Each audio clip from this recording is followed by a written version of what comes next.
المصطفى مولا قال النبي صلى الله عليه وسلم إني لا أرى الفتنة تقع خلال بيوتكم كوكيل المطر أو كما قال رسول الله صلى الله عليه وسلم.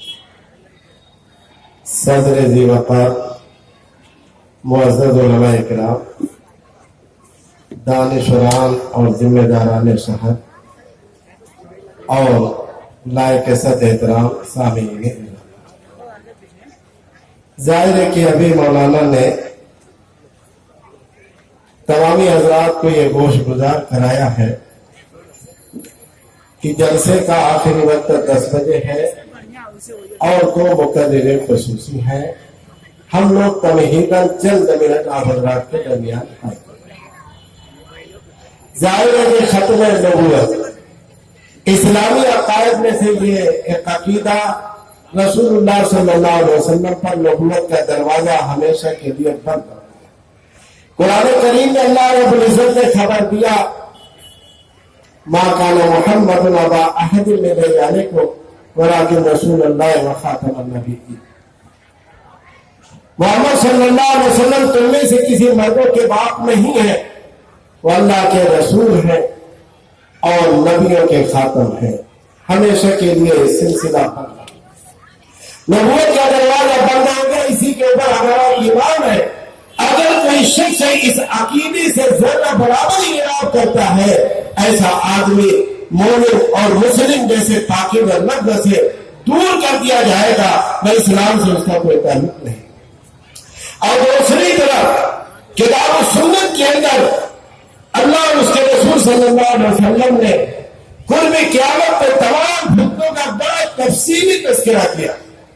ظاہری آج تو موقع نہیں کہ ہم لوگ بیان کریں، ہمارے مہمانان اعظام آ رہے ہیں بیان کریں گے، لیکن اتنی بات میں ضرور کہوں گا کہ اللہ کے رسول صلی اللہ علیہ وسلم نے ارشاد فرمایا کہ میں فتنوں کو ایسے ہی دیکھ رہا ہوں کہ تمہارے گھروں میں داخل ہو رہے ہیں جیسے بارش کا پانی تمہارے گھروں کے اندر داخل ہو.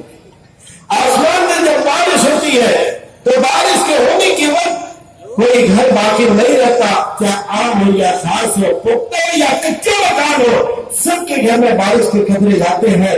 ایسے قرب قیامت میں ایسے عظیم فتنے ہوں گے جس کے وقوع ہر جگہ ہوگا اور لوگ اس کا شکار ہوں گے. لیکن جو آدمی اسلامی عقائد سے کا جانکار ہوگا، اسلامی معلومات کا جانکار ہوگا، اللہ کے رسول صلی اللہ علیہ وسلم نے جن فتنوں کی نشاندہی اور تذکری بڑی تفصیل کے ساتھ حدیث کی کتابوں کے اندر ذکر فرمایا ہے، یقیناً اس فتنے سے محفوظ ہوگا. موقع ہوگا انشاءاللہ ہم علماء صاحب بیٹھ کر کبھی اچھی اور تفصیلی گفتگو کیا جائے گا. اتنی بات میں کہوں گا کہ ہمارے نوجوانوں کو ضرورت ہے، آپ جو بھی علم حاصل کرنے کیجیے، لیکن اسلامی عقائد کی کتاب کو ضرور پڑھیے. اسلامی عقائد کو سیکھنے کی کوشش کریں. کتاب و سنت نے ہمیں کون سا پاکیزہ عقیدہ دیا ہے اس کا جاننا ہمارے لیے ضروری.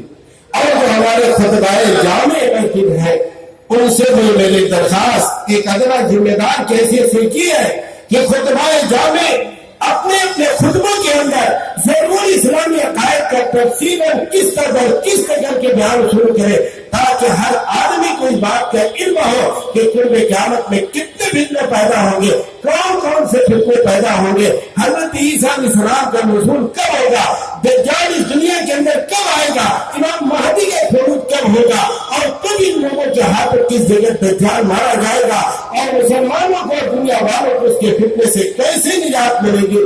یہ خطبہ جامع اپنے اپنے خطبوں میں اگر اس کا اہتمام کرے، یقینی طور پر آسانی کے ساتھ ہماری نوجوان نئی نسل ان فتنوں سے واقف ہوگی اور پھر بآسانی ان فتنوں کا قلم مکمل کیا جا سکتا ہے. وآخر دعوانا الحمدللہ. انشاءاللہ